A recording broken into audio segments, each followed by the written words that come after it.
আমার প্রবাসী ভাইটা দেশের সবার শীতের কাপড়ের ব্যবস্থা করে দেয়, আত্মীয় স্বজন, মা বাবা, ভাই বোন। কিন্তু এই আত্মীয় স্বজন, এই মা বাবা কি খোঁজ রাখে তার কথা? তারে কি আমরা কখনো জিগাই, ভাই নতুন একটা শীতের কাপড় কেন, শীতের একটা জ্যাকেট কেন?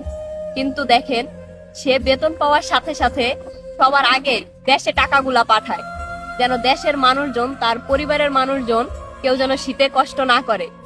ইভেন শীতে মার্কেটে কোন পোশাকটা নতুন আইছে, ওই পোশাকটা তার ভাই বোন, মা বাবারে কিনতে বলে।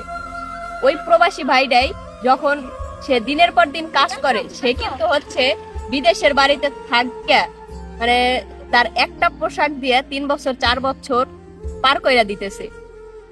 আমরা একটাবারও ওই দূর প্রবাসী হওয়া ভাইটার কথা চিন্তা করি না, কারণ আমরা মাস শেষে তো টাকা পাই। আমরা ভাই মানুষগুলা এমনই, টাকাই চিনি। তারা যে কি পরিমাণে কষ্ট করে, তাদের শখ আল্লাহ, তাদের ভরণ পোষণ সবকিছুর কথা তারা ভুইলা যায়। তাদের সুখ বলতে কিচ্ছু হয় না।